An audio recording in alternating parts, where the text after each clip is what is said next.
House chamber trembled with unspoken tension. Murmurs filled the air like static before a storm. Representative Jasmine Crockett walked slowly toward the podium, her crimson blazer slicing through the chamber's dull palette of grays and blues. The fabric caught the light, bold, defiant, impossible to ignore. The C-SPAN cameras tightened their focus on her face, calm, composed, and utterly unreadable. The silence grew heavy as she unfolded a few sheets of paper, ready to speak on the controversial voting rights bill that had already drawn battle lines across the chamber. Above her, at his elevated perch, Speaker Mike Johnson watched with a stony expression. His gavel rested in his hand, his jaw tense. The air seemed to hold its breath. Crockett spoke only 3 sentences before the sharp crack of Johnson's gavel shattered the quiet. Bang. The gentlewoman is out of order and will be seated. A stunned hush fell over the chamber. The abrupt click of Crockett's silenced microphone echoed like a gunshot.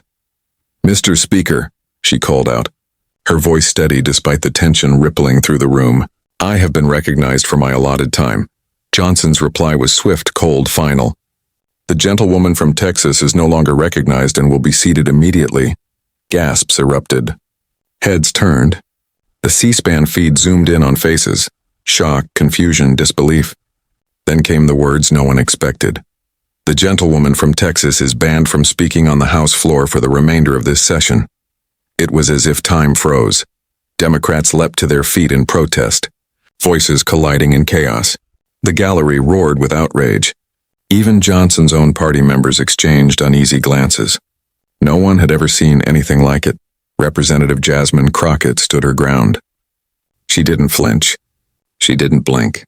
She had spent years in courtrooms where every word mattered, and she wasn't about to be silenced now.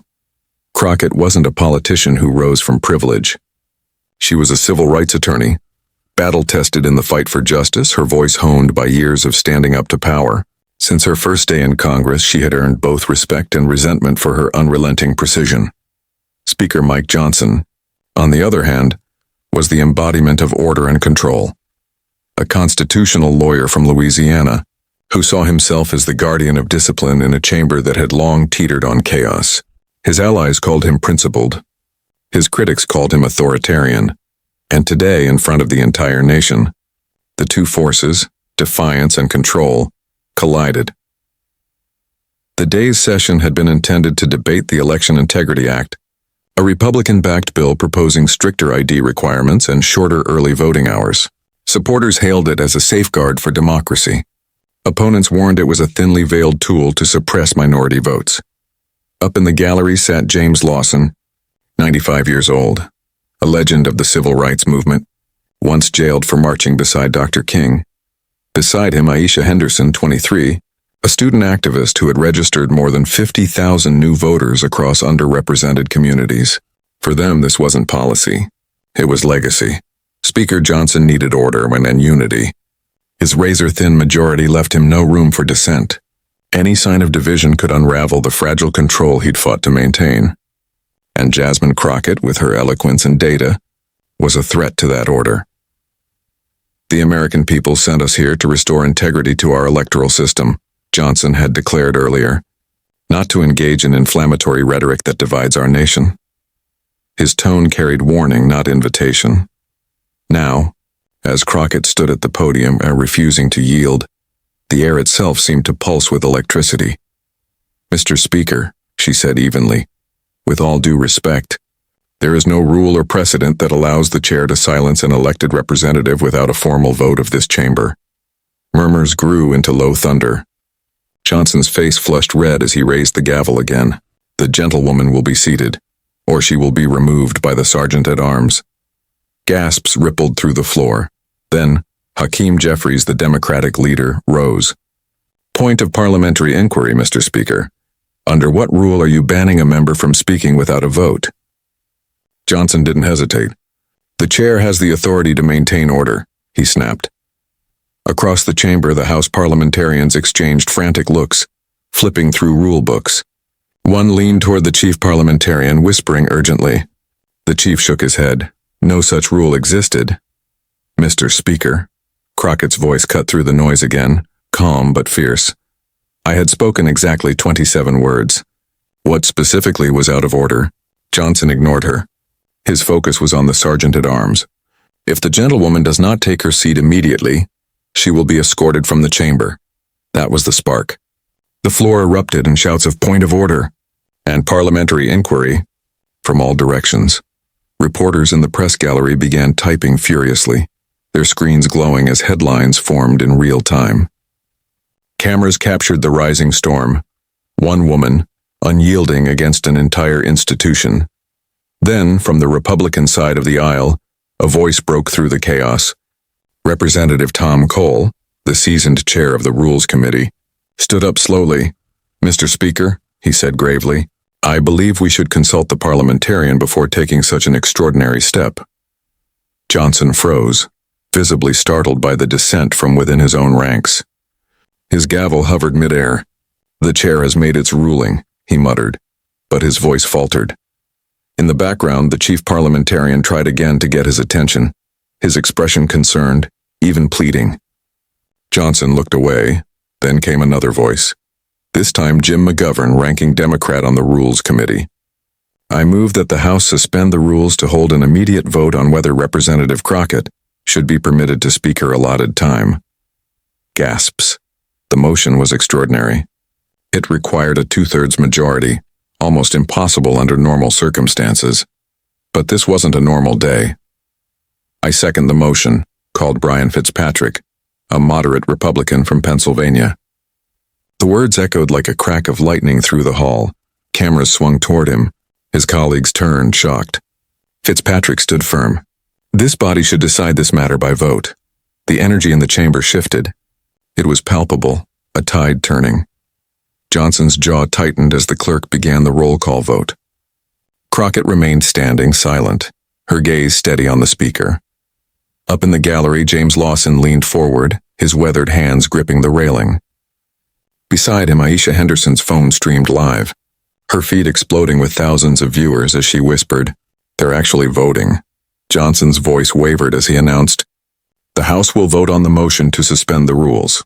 As names were called, a current of disbelief ran through the chamber. Moderate Republicans, one by one, began voting aye. The press gallery exploded in movement. Reporters' fingers flew across keyboards. The story was writing itself. When the final tally came, the result landed like a political earthquake. On this vote, the yeas are 290, the nays 145. 2/3 having voted in the affirmative, the motion is adopted. Applause erupted across the Democratic benches. But the real shock was on the speaker's face, frozen, pale.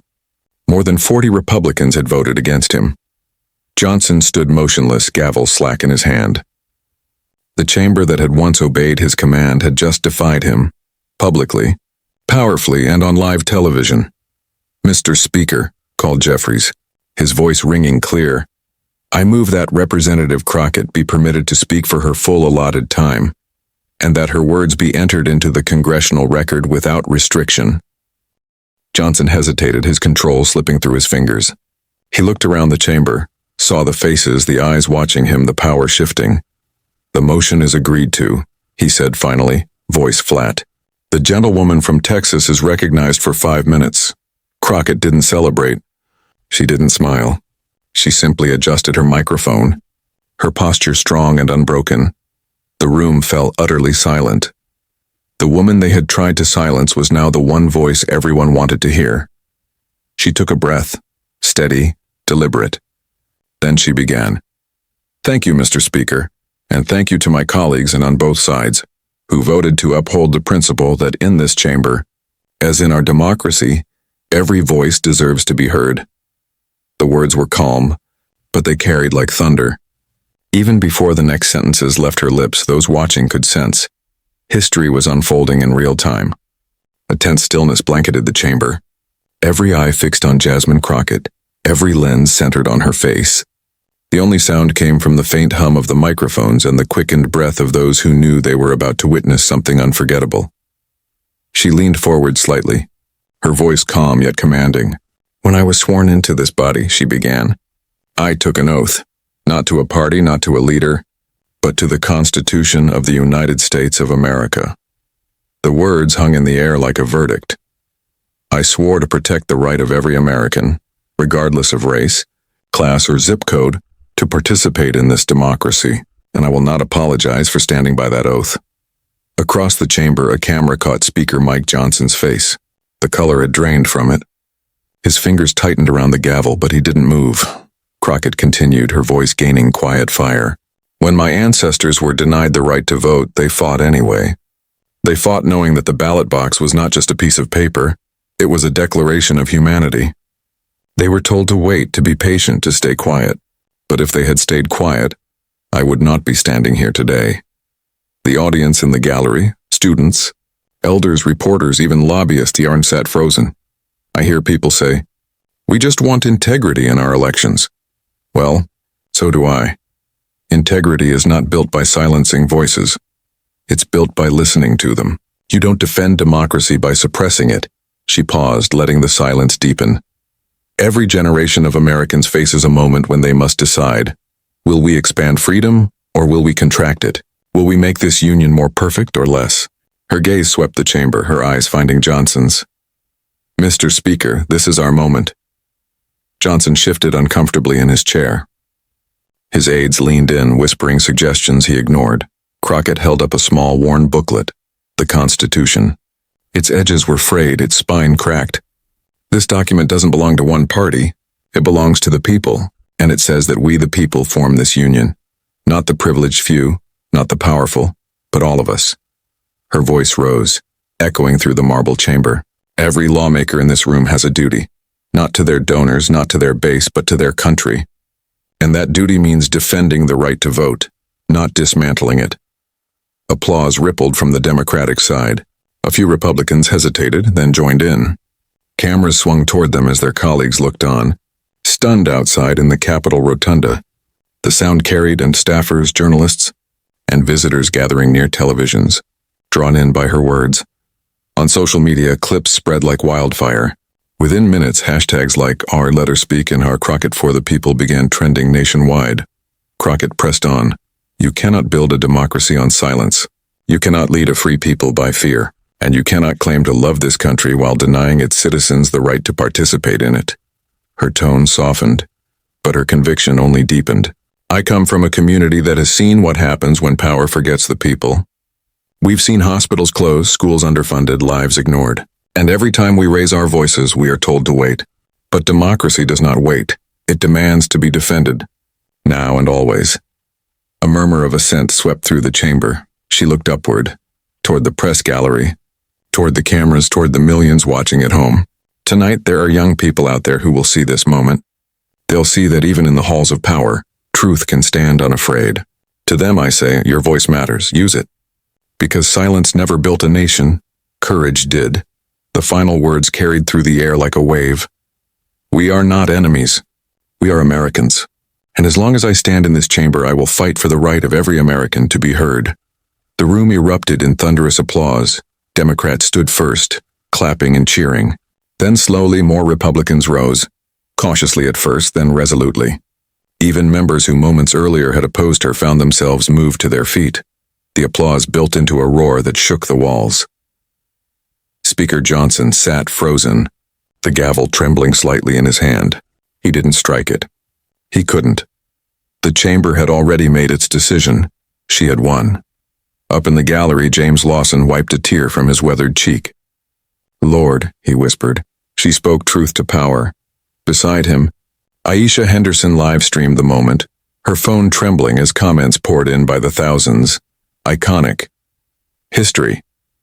That's what leadership looks like. Outside the Capitol, protesters and supporters alike began chanting her name. Cars honked, crowds gathered, and journalists scrambled to capture the moment as it unfolded. That night, major networks replayed her speech in full. Analysts compared it to Barbara Jordan, Shirley Chisholm, and even Barack Obama's early addresses. Her words became headlines, then history. But inside the speaker's office, the mood was grim. Johnson sat at his desk, surrounded by aides whispering damage control. "She made you look like the villain," one said quietly. "She defied a direct order and you lost control of the floor," another added. Johnson didn't respond. He simply stared at the TV replaying Crockett's speech, the sound muted but her expression unmistakable, fearless. He leaned back, eyes distant. Somewhere deep inside he knew the truth. The moment he struck that gavel, the story had changed, and he was no longer the author of it. By dawn, the world had already taken sides. Editorials called it the speech that shook the House. Political strategists called it a turning point. And voters, from both parties, called it something rarer, inspiration.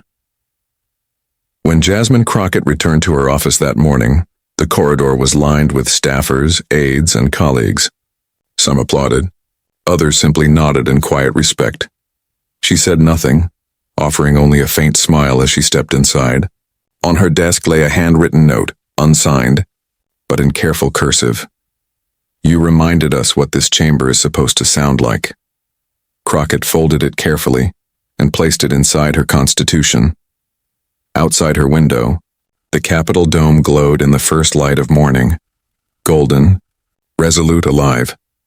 For the first time in years, the nation had remembered what democracy could feel like when someone dared to speak. And though the day would bring new battles, new debates, new attempts to silence her voice, Jasmine Crockett had already carved her place in history, not as the woman who was silenced, but as the one who refused to be.